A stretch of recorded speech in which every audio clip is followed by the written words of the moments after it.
감사합니다. 자, 오늘 말씀의 제목은 이를 행하여 나를 기념하라 라는 예수님의 말씀을 그대로 제목으로 잡았습니다. 하나님께서 아담이 하나님을 떠나고 나서 하나님 첫 번째 하셨던 일이 가죽옷을 지어서 입히셨어요. 하나님이 6일 동안 창조를 끝내셨기 때문에 그 가죽옷은 새로 만든 게 아니었어요. 짐승을 잡은 거였죠. 그 이후로 하나님이 말씀하신 내용들이 피 흘림이 없은즉 죄사함이 없느니라 라는 하나님의 계획을 따라 가인과 아벨이 제사를 지내는데 희생을 한 제사를 드린 아벨의 제사를 하나님이 받으셨고 400년 동안 운명에 갇혀서 강력한 애굽에서 절대로 나오지 못하는 종노릇하는 인생이 피 바를 때 해방되는 일을 허락하시면서 하나님이 유월절이라는 이스라엘의 절기를 제정하셨어요. 그 유월절을 담당하러 오신 예수님을 보고 세례 요한은 보라, 세상 죄를 지고 가는 하나님의 어린 양이로다 이렇게 말하고, 그리고 3년 후 유월절이 예수님 앞에 왔습니다. 그 유월절을 지키러 예루살렘에 올라가겠다 하니까 제자들이 그리마옵소서 이렇게 말릴 정도로 이 사건이 되게 위기인 것처럼 보였고, 예수님은 이 일이 본인의 하나님 허락하신 사명이었거든요. 얼마나 이 사건이 사실은 육신적으로는 힘든 일인지 예수님도 이렇게 표현하셨어요. 사탄아, 내 뒤로 물러나라. 너는 나를 넘어지게 하는 자로다. 무슨 말입니까? 육신적으로 예수님도 그게 얼마나 아픈지 넘어질 만큼의 데미지가 있는 거예요.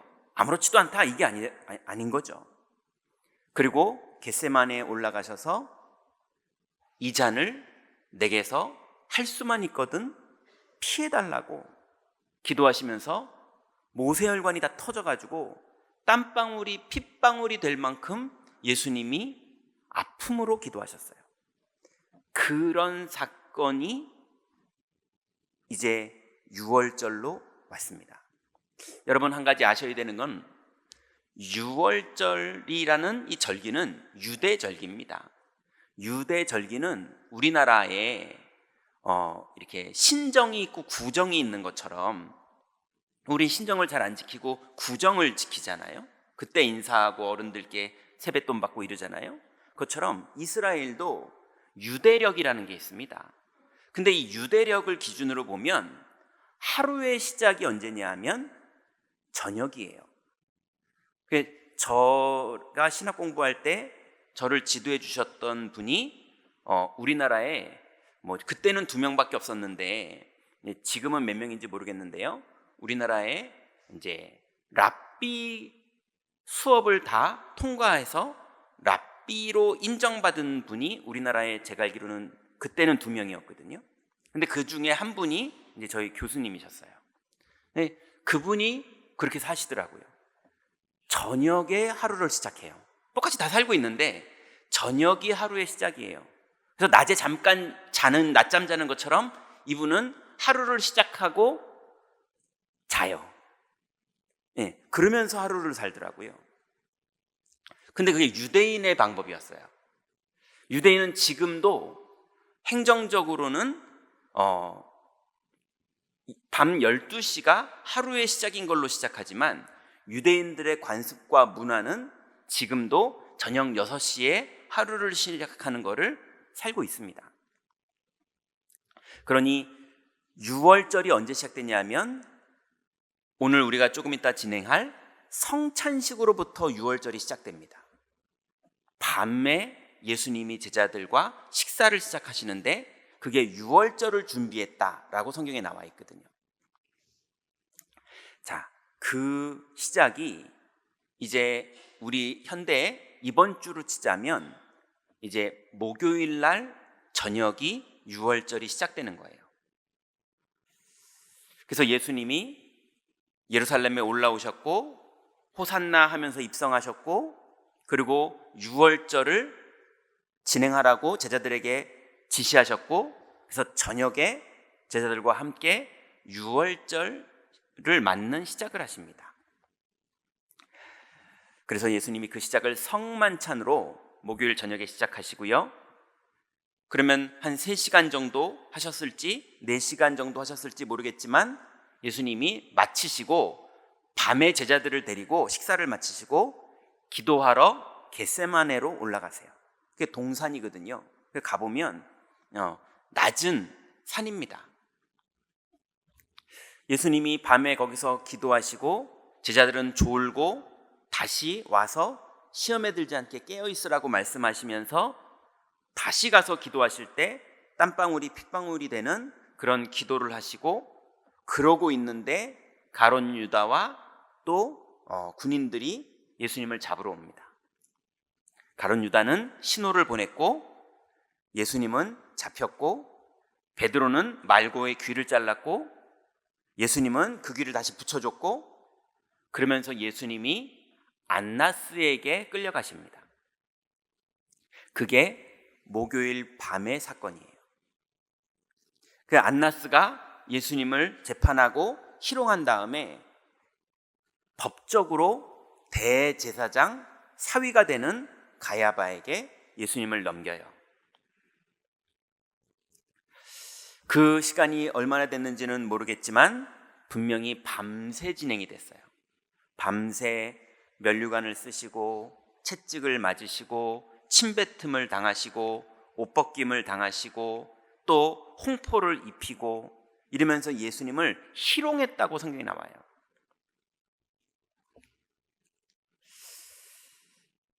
그 와중에 동시에 베드로가 진행되고 있는 그 시간에 새벽까지 있다가 3번 예수님을 부인하죠. 2번째 부인할 때랑 3번째 부인할 때는 성경에 나와 있어요. 1시간이 있다가 부인했어요. 근데 베드로가 부인했을 때 닭이 울었죠. 제가 이스라엘 갔을 때 닭 우는 소리를 못 들어가지고 도대체 몇 시쯤 우는지 그걸 잘 모르겠는데 우리나라로 치면 동트기 전에 울더라고요. 그죠? 한 새벽 4시쯤? 네, 한 4시쯤, 4시 반쯤, 3시 반쯤 이쯤 울더라고요. 그러니 예수님이 금요일 새벽에 신문을 계속 받으시고 그리고 베드로는 그때 예수님을 부인합니다. 그리고 예수님은 드디어 빌라도에게로 넘어가요. 빌라도는 헤롯에게 보냅니다. 나는 죄를 정하지 않겠다 이러면서 헤롯에게 보내요. 헤롯이 다시 빌라도에게 보냅니다. 그리고 예수님이 십자가에 못 박히세요. 그 잡힌 다음 날 못 박히신 거예요. 못 박히신 시간이 마가복음 15장 25절에 보니까 때가 제3시가 되어 십자가에 못 박으니라 이렇게 나와 있어요. 3시는 오전 9시입니다. 그러니 새벽에 베드로는 부인하고 빌라도와 헤롯에게 이송되셨다가 예수님이 오전 9시에 십자가에 달리세요. 그리고 마가복음 15장 34절에 보니까요, 제9시에 예수께서 크게 소리 지르시되 엘리 엘리 라마 사박다니 이러시면서 운명하시니라 이렇게 나와요. 그게 제9시 오후 3시입니다. 예수님이 6시간 동안 십자가에서 물과 피를 다 쏟으신 거예요. 원래 십자가형이라는 게 그렇게 고통을 주는 형이거든요. 가장 큰 죄를 지은 자들을 고통스럽게 죽이려고 하는 가장 큰 형벌이 십자가형이거든요. 보통 정치범들, 흉악범들, 이런 사람들을 그 형으로 대하거든요.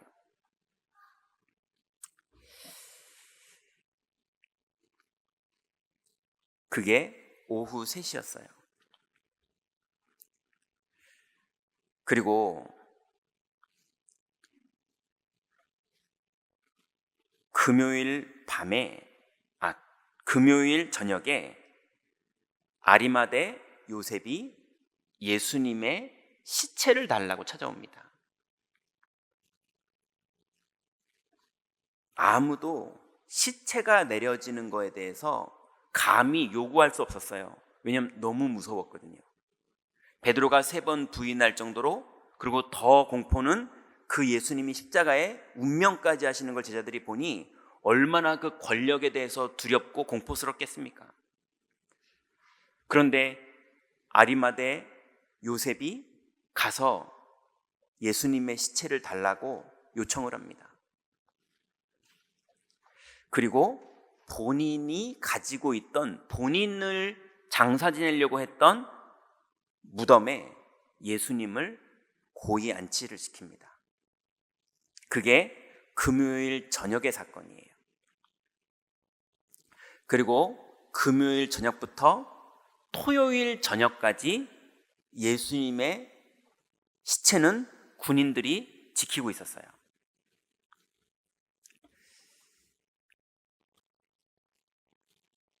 그리고 마태복음 27장 59절 60절에 보니까 예수님을 바위 돌 무덤에 안치시켰다라고 나옵니다. 그리고 드디어 마태복음 28장 1절에 보니까 이렇게 나와 있습니다. 안식일이 다 지나고 안식 후 첫날이 되려는 새벽에 막달라 마리아와 다른 마리아가 무덤을 보려고 갔더니 5절 6절에 보니까 천사가 여자에게 말하여 이르되 너희는 무서워하지 말라. 십자가에 못 박히신 예수를 너희가 찾는 줄 내가 아노라. 그가 여기 계시지 않고 그가 말씀하시던 대로 살아나셨느니라. 와서 그가 누우셨던 곳을 보라. 이렇게 천사가 말한 게 주일 새벽입니다. 그러니 예수님이 십자가에 죽으시고 3일 만에 부활하신 거예요.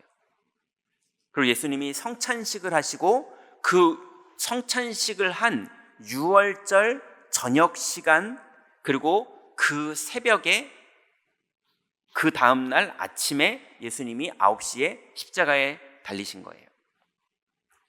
그러니 이게 급하게 진행이 됐지만 구약부터 예언되었던 피제사와 6월절 절기에 맞도록, 그래서 세례 요한이 보라 세상 죄를 지고 가는 하나님의 어린 양이로다 말했던 그 세례 요한의 말이 그대로 이루어지는 하나님의 완전한 계획이었습니다.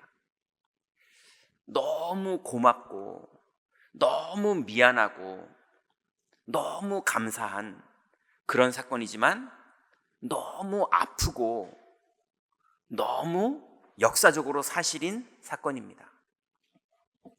자, 그러면 우리가 이 귀중한 예수님의 십자가 사건을 통해서 예수님이 이를 위해서 성찬을 하시면서 우리에게 분부하신 내용들이 있는데요. 오늘 우리가 그 의미와 내용을 되새기고 그 축복과 응답을 받아야겠습니다. 첫 번째는 떡의 의미입니다.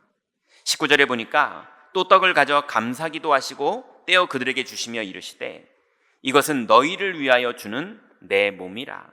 너희가 이를 행하여 나를 기념하라. 이렇게 말씀하셨어요. 예수님의 떡의 의미는 우리를 위해서 몸을 찢기신 희생입니다.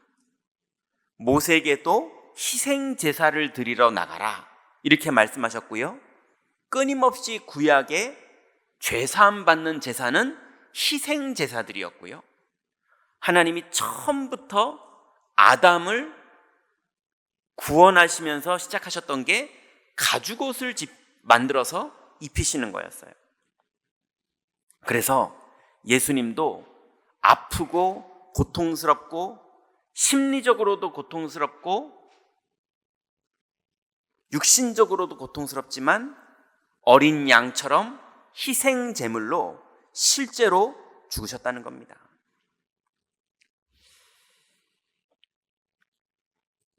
그래서 누가복음 22장 19절에 보니까 이것은 너희를 위하여 주는 내 몸이라. 너희가 이를 행하여 나를 기념하라. 이렇게 말씀하셨어요. 너희를 위하여 주는 내 몸. 여러분, 우리의 구원이 그냥 희생도 없이 이루어진 게 아닙니다. 하나님이 독생자를 보내신 것도, 그리고 그 독생자가 희생하신 것도 너무 큰 희생을 치룬 하나님의 은혜입니다. 여러분, 이 구원을 감사하시고 소중히 누리시기 바랍니다. 또 예수님은 요한복음에 여러분 잘 아시는 오병이어 사건 이후에 사람들은 온통 떡에만 관심이 있어서 예수님을 따라왔는데 제자들에게는 따로 부르셔서 다른 얘기를 하십니다. 요한복음 6장 51절에 보니까 나는 하늘에서 내려온 살아있는 떡이니 사람이 이 떡을 먹으면 영생하리라. 내가 줄 떡은 곧 세상의 생명을 위한 내 살이니라 하시니라. 이렇게 말씀하셨어요. 우리가 사망에서 생명으로 넘어올 수 있는 유일한 방법은 희생을 치르는 방법밖에 없기 때문에 그리스도께서 희생을 치르셔서 우리를 사망에서 생명으로 옮겨주신 겁니다. 그래서 그리스도는 생명의 떡으로 우리에게 오셨고 지금도 역사하고 계십니다. 그 은혜로 이제 떡의 의미 세 번째는 우리가 이제 그리스도 안에서 우리 임마누엘 경인교회가 한 몸이 되었습니다. 고린도전서 10장 17절에 보니까 떡이 하나요 많은 우리가 한 몸이니 이는 우리가 다 한 떡에 참여함이라 그랬습니다. 여러분, 교회를 다니다 보면 나랑 안 맞는 사람도 있고 사건이 벌어지는 일도 있고 서운한 사람도 있고 이해 안 되는 사람도 있고 이럴 수 있습니다. 그런데 나하고 안 맞는 거지 나를 향한 하나님의 계획에는 딱 맞습니다. 여러분, 오히려 그 만남이 발판이 되고 여러분의 성숙함이 되고 그 만남을 통해서 하나님의 계획이 정확하게 이루어집니다. 오늘 아침에 들은 얘기인데요.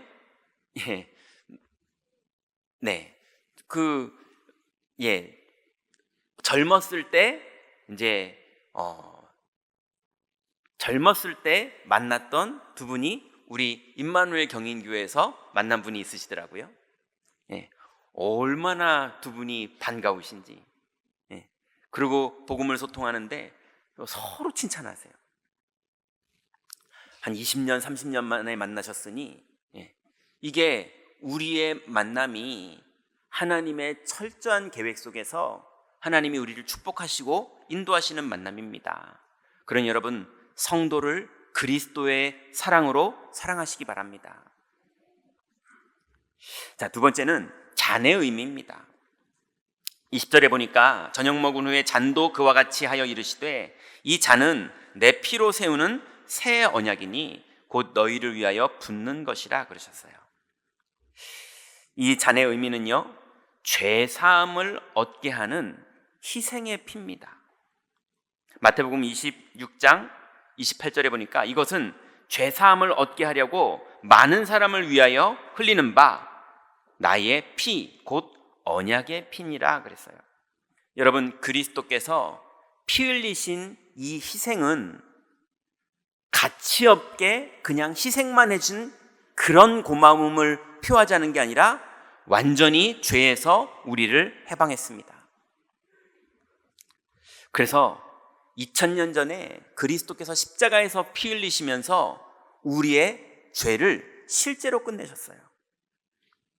그래서 예수님은 이 부분을 이렇게 말씀하십니다.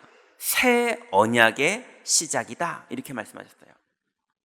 누가복음 22장 20절에 보니까 저녁 먹은 후에 잔도 그와 같이 하여 이르시되 이 잔은 내 피로 세우는 새 언약이니 곧 너희를 위하여 붓는 것이라 그러셨어요.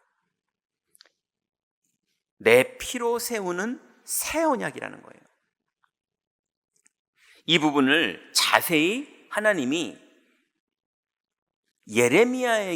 예레미야를 통해서 설명하신 적이 있어요.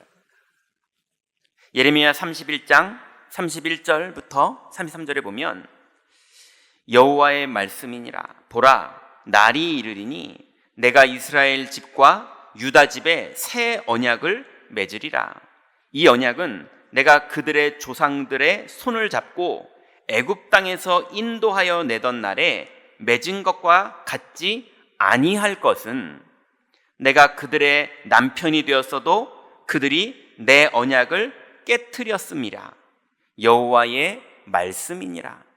그러니 하나님이 손을 잡고 애굽에서 희생제사를 말하면서 건져줬는데도 끊임없이 이스라엘 백성들은 또 안 믿고 또 안 믿고 또 안 믿어서 40년 광야를 삥삥 돌았거든요. 그래서 내가 신랑이고 너는 신부로 만나서 내가 남편이 됐는데도 너희들은 나와 언약을 깨트렸다. 하나님 그렇게 말씀하세요. 그래서 새 언약을 주신다는 거예요. 새 언약은 뭡니까? 33절에 보니까 그러나 그날 후에 내가 이스라엘 집과 맺을 언약은 이러하니 곧 내가 나의 법을 그들의 속에 두며 그들의 마음에 기록하여 나는 그들의 하나님이 되고 그들은 내 백성이 될 것이라. 여호와의 말씀이니라. 여러분, 그리스도는 이제 우리의 손을 절대 놓지 않으십니다. 주님은 십자가에서 옛날의 율법은 죄를 지으면 벌을 받는 거예요. 근데 하나님이 은혜로 우리에게 임하신 이 새 언약은 성령으로 임하시고 영원히 떠나지 않으십니다.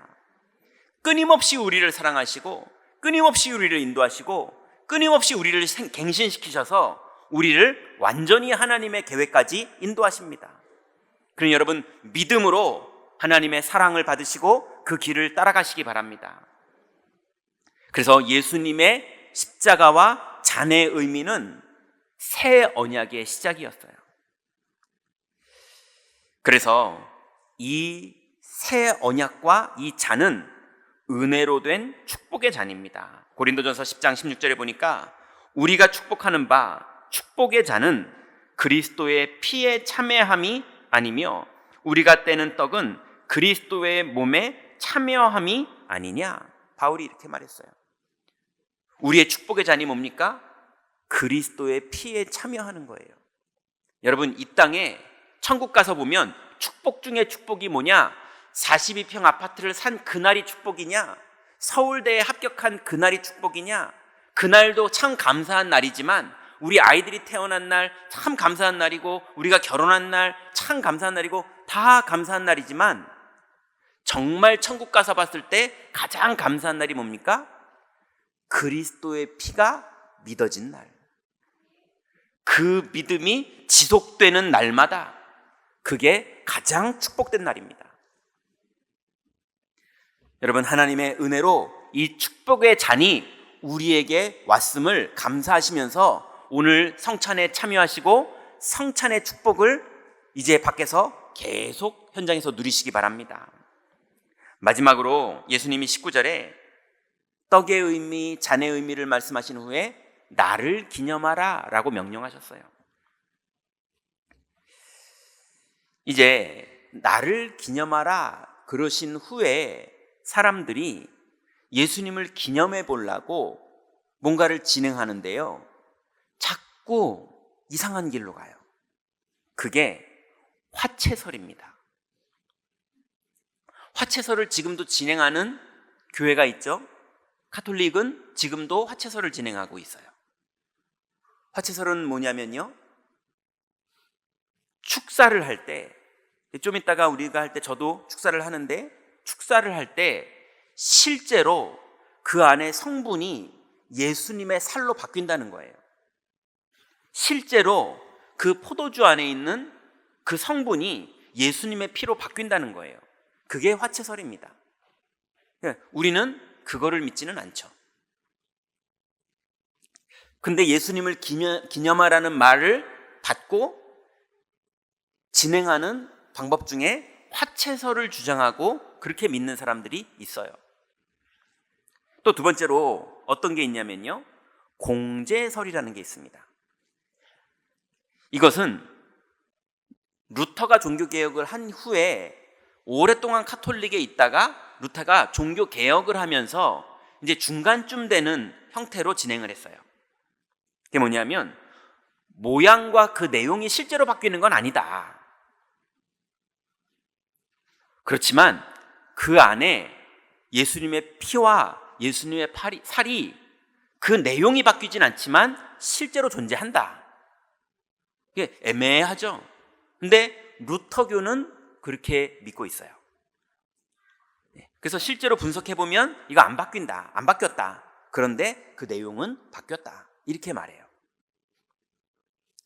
당연히 우리는 이렇게 믿지 않죠. 세 번째로 기념설입니다. 기념설은 우리 장로교가 믿는 내용이에요. 칼빈이 주장했던 말이거든요. 뭐냐면 단순히 기념하라고 했으니 기념만 해라, 이거예요. 그게 기념설입니다. 뭐가 바뀌고 이런 거 없다, 기념하는 거다. 그러면서 네 번째가요, 영적 임재설, 성령 임재설, 이렇게 말합니다. 이거는 개신교 교단들이 이렇게 고백을 합니다.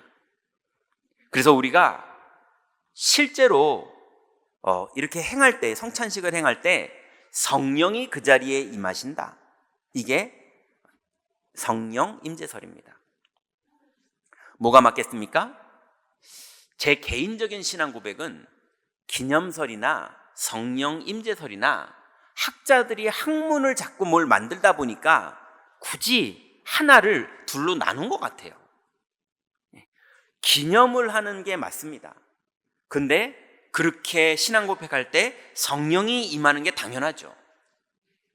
너희 두세 사람이 내 이름으로 모인 곳에 내가 너희 중에 함께 있으리라 라고 말씀하신 것처럼 우리가 예수님의 피와 살을 기념하면서 묵상할 때 성령이 우리의 영혼 속에, 성령이 내 육체 속에, 성령이 내 뇌와 생각과 마음 속에, 성령이 내 산업과 내 자녀와 내 현장 속에 임하시는 게 맞습니다.